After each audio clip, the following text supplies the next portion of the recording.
This is the 217 Recovery Podcast with Corey Winfield. Hello. Please listen to this important message.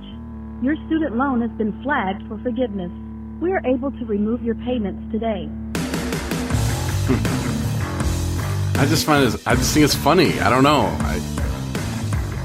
It's funny. I get those too. Do you? Yeah. From Wisconsin.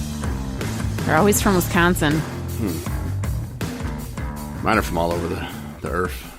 217 Recovery Podcast. It's the 27th of October. My name is Corey Winfield. Marty Liston joining once again tonight. Yes. Hi. Hello. So, the sinus infection is getting old. So I did something about it. Yep. Yeah. And I kind of went to the doctor. It was actually awesome. I wish all doctor appointments were like this, because I called and they were like, oh, well, your doctor's not until Friday. I'm like, Jesus. Okay. They're like, but you can see someone over an e-visit. I'm like, an e-visit? I just talked to somebody on the internet. She's like, no, it'll be over your phone. We'll send you a link right as the appointment's supposed to start, and you just click it, and hell yeah. I would have done that last week if I'd have known it was so easy. And so the lady came on, and she's just like, all right, what's wrong? And I was like, well, the sinus infection thing, and my temperature was scary. I don't think that was correct. It was so low. It was 96. Yeah, I don't think it was right. I think it was inaccurate. And a normal human being is like 97, 99. But 96, kind of a big deal. Yeah. Could be all kinds of things. I could have been suffering liver failure. It could have been shock. I could have been in extreme shock. It could be a crappy, one website said, crappy thermometer from the dollar store. But then when I did it, and it was like 96 right on the dot. And then I did it again. It was like 96 something maybe, or was it 95 something? No, it was 96 something. So I was afraid. And I told the doctor that. I was like, look, I might need to be rushed to the emergency room. And she's like, no, I think you just probably did it wrong. What kind of thermometer are you using? And I showed her. I'm like, look. And she you could tell she was kind of disgusted. She looked down, like she didn't even want to look at the screen. She's like, yeah, I'm not worried about that. And I'm like, all right, we'll give him some antibiotics. So she did. And I don't remember if I took my second one. Well, I mean, telehealth, I think, is amazing. I think that this epidemic is going to change a lot for how things are handled in the future, even if and when everything calms down to come back to quote-unquote normal. Because there is a lot of things that have become easier and more efficient. And more common sense. Yeah. Hopefully cheaper. I don't know. Maybe. We'll see. But, I mean, think about how many people they can get in and out of the doctor's office for things of that nature. I mean, there's some stuff that's going to have to, they have to go and actually, give you a physical and, And then they can cut the nursing staff, do they can tests. cut the receptionist, and they can save a bunch of money. I know. There's lots of ways. I know. You can get into it to the point where you worry about it and think about things that will be affected in a offset way. Did you know, I just found this out today. I was watching the television, which I don't watch very much, and that our economy is the strongest it's been in 50 years. Did you know that? Now. No, I didn't know that. I think people, since they're doing so well and have so much money, they should donate to 217 Recovery. Is that what you're getting to? Okay. Yeah, no. But yeah, so it's great. I loved it. It was so convenient. I was just laying in bed. I didn't even get out of bed. I was like, nope. I'm not trying to get made up or did up or nothing like that. I'm just...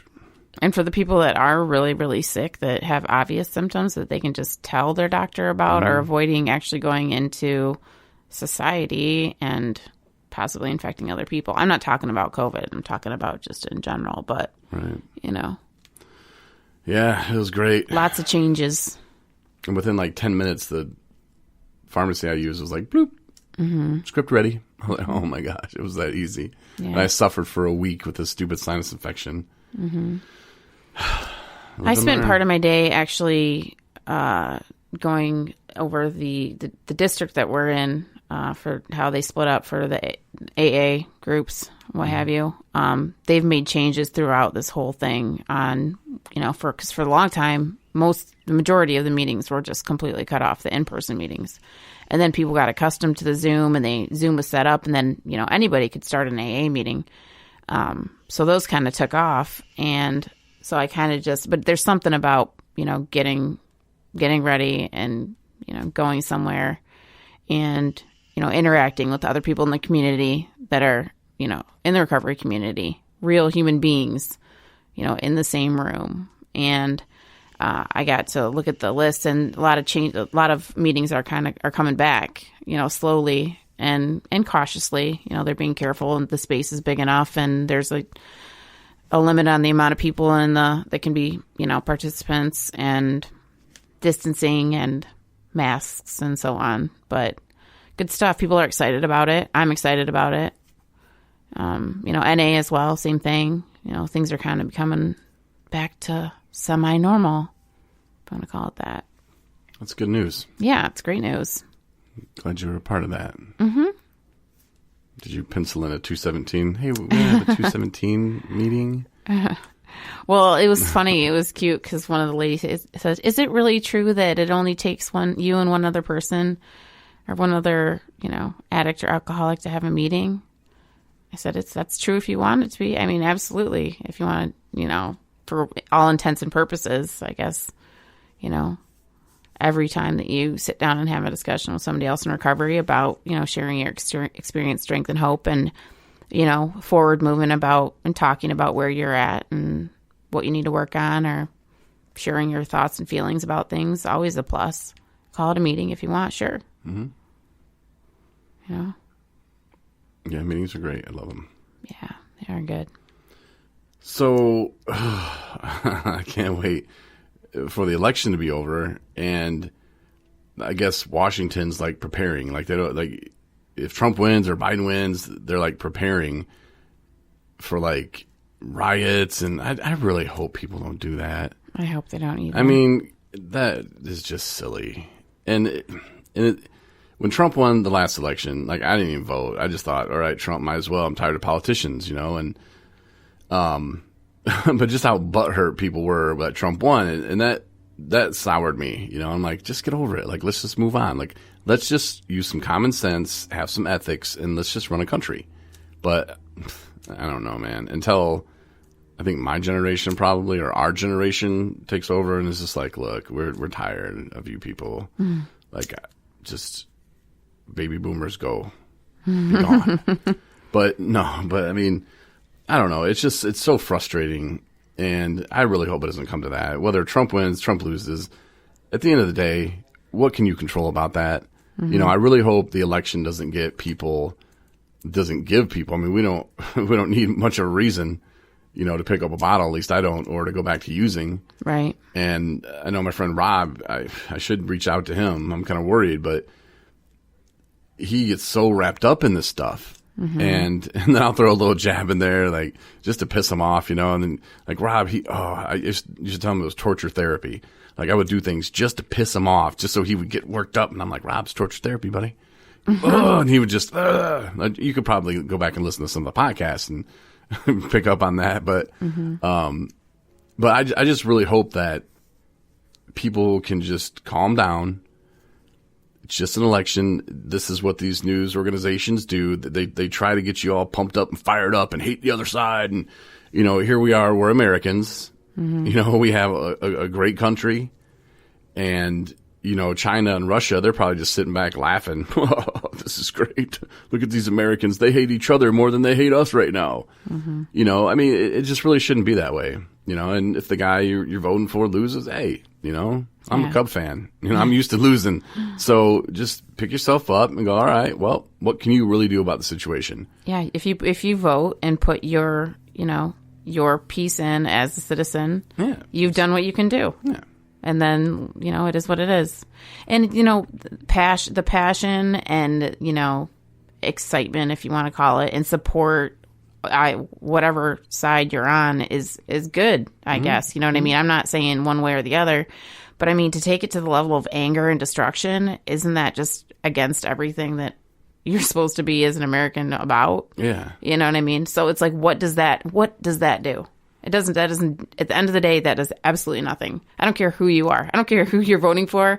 I don't care how excited or anti you are about the other side. Anger, taking it to a level of anger and ruining and hurt and pain and, like I said, destruction is just totally ridiculous. I mean, if Trump wins or Biden wins, are they personally going to do anything that really 100% affects me and how I'm living right now today and how I'm trying to live life? There's a lot of checks and balances. A president can't just go in there and just start going, we're going to do this, and this doesn't really happen. Mm-hmm. So, I mean, really, like, is he going to come and make me get rid of my cat, or like I don't know, like they're going to make us sleep on rocks or something, like what are they really going to do? That's why there's the Senate, and in Congress, and those are the checks and balances. But I don't know. I mean, look at the big picture and don't let yourself get too wrapped up in it. And like Marnie said, it's great that you want to be fired up for Trump or fired up for Biden. That's cool. Show your support. But, I saw a video of some guy punching this Biden supporter. It was at a gas station in Texas, and it was just stupid. Yeah, and it's almost like it fuels things that are like, it's just kind of like drinking. It starts with something that has nothing to do with one thing or the other, and then it flares up into this huge disaster of something, like kicking over a sign in a yard that happened, and that made the person who's in the their home angry. And then words were exchanged that had nothing to do with the sign or politics. Right. And so next thing you know, the cops are there. This literally happened yesterday. So, was that a political, were they having a, political discussion or issues about that? It just started with one stupid little, I'd like to get on. And I'm going to stop doing this. So since I'm being sincere about it, and probably should, but I'll get on Twitter, and somebody was like, voting Republican, and I was like, I hate rich people. I mean, I don't know. It's just, there's a part of me that just likes digging at people, and probably not now is not a good time. And then it came out that, I don't know, maybe you heard this, that COVID, people that have caught COVID, it will decrease your IQ by like 10 points, and it said to age you by 10 years. And I'm like, well, Trump caught it. Like, he's already pretty old. I thought about throwing that out there and then be like, my God, Biden better not get it. Oh, my goodness. Or maybe he should. We need a suspense button. Yeah, we should. See, I look at things like that, like, oh, then we'd have like a woman president. That'd be pretty cool. Some people are like, no, Winfield, shut up. Mm-hmm. But, that's their opinion. But, yeah, just be cool with it. Thursday, we're going to run down scary movies. Yes, the wheels have been turning in my head. I got Saturday. My list started. It's Halloween. Mm-hmm. Didn't I say we're going to have Jesus on Thursday too? No, you said if you dressed up like, people have dressed up like Jesus. I think I said we're going to have Jesus are you a special guest? Mm-hmm. And speaking of Jesus, there's something I do want to talk about. There's coincidence, and then there's, in my opinion, God. Godly interventions? Yeah, and here's what I'll get into. The other day, I had to go, we're doing our trip thing. We take people to and from treatment centers, and other places that they need to go. Part of 217 recovery. We help people in recovery is what we do. And it feels great, taking somebody there that makes them feel important. They feel safe, to think, wow, like this person's coming to pick little old me up to take me to treatment or to take me home from treatment. Like, yeah, I was going to say in this case, it was somebody who you had taken there. You were picking them back up to come. And that's always great to see the change in them and, kind of talk to them. And of course, I'm a certified recovery coach. So, just to kind of see where they're at, and get them kind of pumped up and motivated for, hell yeah, like maybe this time is it, and that all had to happen for a reason kind of thing. But So I'm away there. I get a call for another one. And I'm like, oh, can't really do it today.